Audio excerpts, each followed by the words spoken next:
Let us take a sentence from a novel.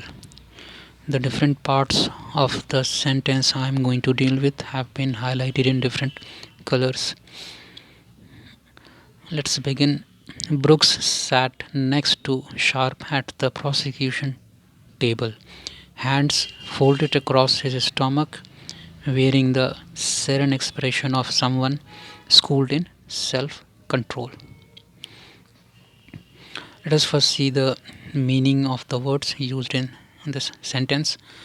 पहला शब्द है sat, जो कि sit का past tense है, जिसका अर्थ होता है बैठना। और ये जो वर्ब sat है ये एक फाइनाइट वर्ब है जो कि इंडिकेट कर रहा है कि ये जो क्रिया है ये किस पीरियड में होता है। नेक्स्ट टू कंपाउंड प्रीपोजिशन है जिसका अर्थ होता है के बगल में, near by. Eight the prosecution table, ये एक प्रीपोजिशनल फ्रेज है जो कि एट प्रीपोजिशन से शुरू हो रहा है और एट का यहाँ पे यूज़ पॉइंट ऑफ प्लेस को दिखाने के लिए किया गया है। Hands folded across his stomach, इसमें जो शब्द है फोल्डेड, यह एक पास्ट पार्टिसिपल है जो कि विशेषण का काम कर रहा है, यानी कि ये एक एडजेक्टिव, वर्बल एडजेक्टिव है जो कि हैंड्स की विशेषता बतला रहा है। ये किसी प्रोसेस को नहीं बल्कि किसी चीज़ की यानी हैंड्स की विशेषता बतला रहा है। अक्रॉस हिज स्टोमक एक प्रीपोजिशनल फ्रेज है जिसमें क्रॉस का मतलब होता है from one side to other side. Across his stomach का मतलब हुआ from one side of his stomach to the other side. Wearing, wearing का यहाँ पे अर्थ होता है हैविंग और बेयरिंग। वेयर का लिटरल मीनिंग होता है पहनना या पुट ऑन, कोई कपड़ा पहनना या कोई पोशाक पहनना, लेकिन यहाँ पे जो वर्ब वियर है इसे एब्स्ट्रैक्ट सेंस में यूज़ किया गया है जिसका मीनिंग हैविंग या बेयरिंग होता है। सेरेन एक्सप्रेशन, एक्सप्रेशन का मतलब होता है भाव और सेरेन का अर्थ होता है शांत, पीसफुल या काम। Someone schooled in self controlled, इसमें स्कूल्ड का अर्थ होता है trend. Someone who is trend in self control. आत्म संयम, समवन जो कि ट्रेंड है क्या चीज़ में, सेल्फ कंट्रोल में, आत्म संयम में। Let us analyse the different clauses of this sentence. इसमें 3 क्लॉज हैं। Brooks sat next to Sharp at the prosecution table, ये पहला क्लॉज है जो कि प्रिंसिपल या मेन क्लॉज है। और इस क्लॉज में जो वर्ब है इसकी विशेषता बतलाने के लिए 2 सबऑर्डिनेट क्लॉजेज हैं जो कि hands folded across his stomach और wearing the serene expression of someone schooled in self control के फॉर्म में है। ये दोनों subordinate clause adverb clause of time का फंक्शन डिस्चार्ज कर रहे हैं और ये बताते हैं कि ब्रुक्स जब बैठा हुआ था शार्प के बगल में तो और क्या क्या एक्टिविटी हो रही थी साथ साथ। Let us rewrite this sentence changing the non-finite verbs into finite verb.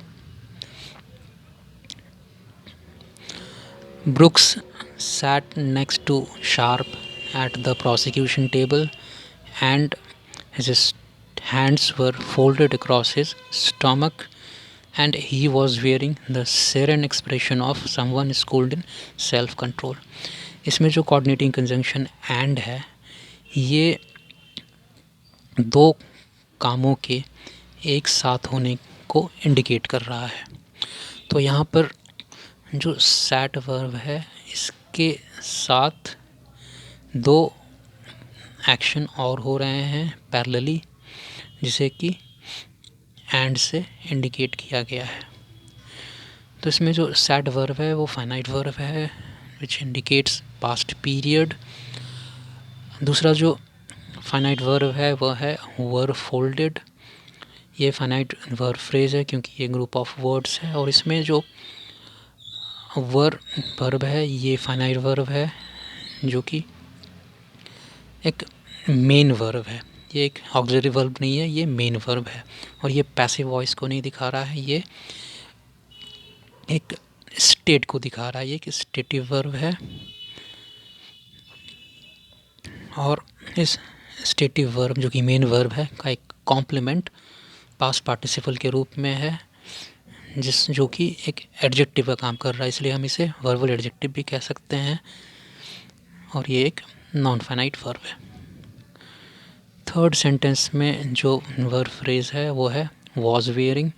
इसमें वॉज फाइनाइट वर्ब है जो कि ऑक्सिलरी वर्ब है, लेकिन ये वर्ब फ्रेज का हेड है, और इस पे डिपेंडेंट जो है शब्द एक प्रेजेंट पार्टिसिपल है जो कि एक नॉन फाइनाइट वर्ब है, और चूँकि इसका जो हेड है वो एक फाइनाइट वर्ब है और उसका डिपेंडेंट नॉन फाइनाइट वर्ब है, इसलिए इस पूरे वर्ब फ्रेज को हम फाइनाइट वर्ब फ्रेज कहते हैं।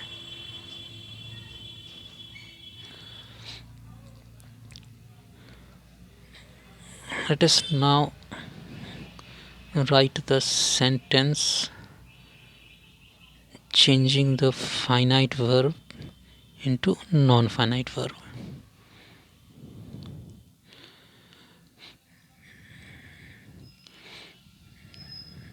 Brooks sat next to Sharp at the prosecution table and hands were folded across his stomach. इसमें वर्ब फाइनाइट वर्ब है एज डिस्कस्ड अर्लियर। फोल्डेड जो है वो वर्बल एडजेक्टिव है। ये वर्ब फोल्डेड किसी प्रोसेस को नहीं बता रहा है, ये पैसिव वॉइस नहीं है, ये एक ऑब्जेक्ट के विशेषता बतलाने वाला सेंटेंस है।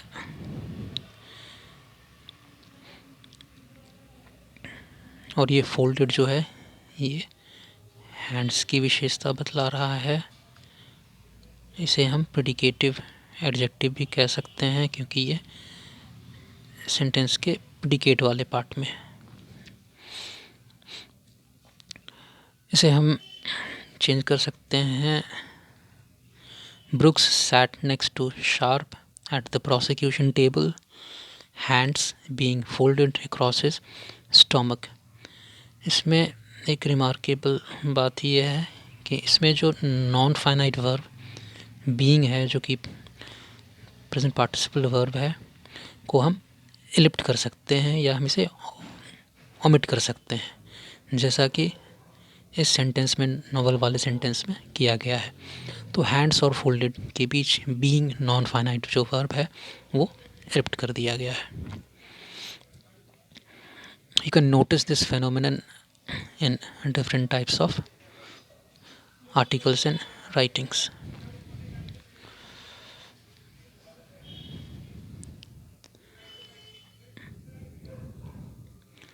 Let us take the next sentence.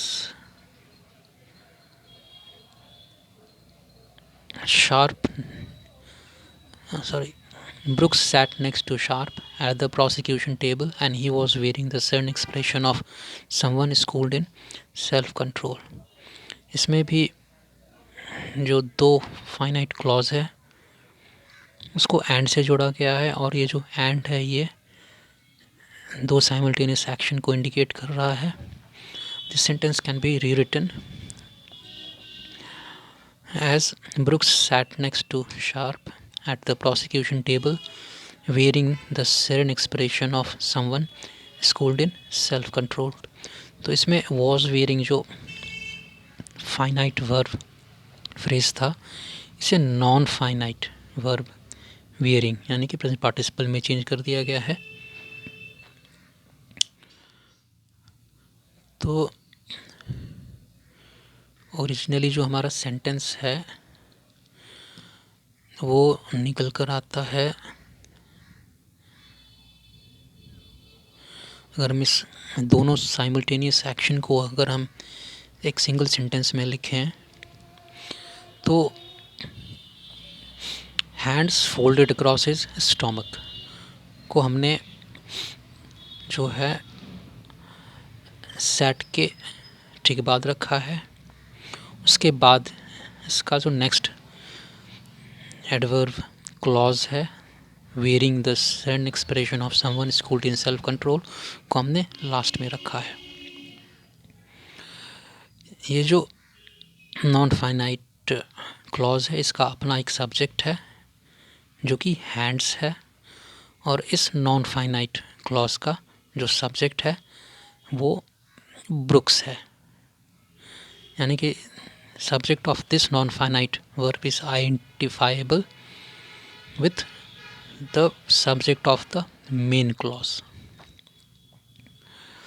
Grammar का एक रूल है कि longer part of a sentence is put towards the end of a sentence।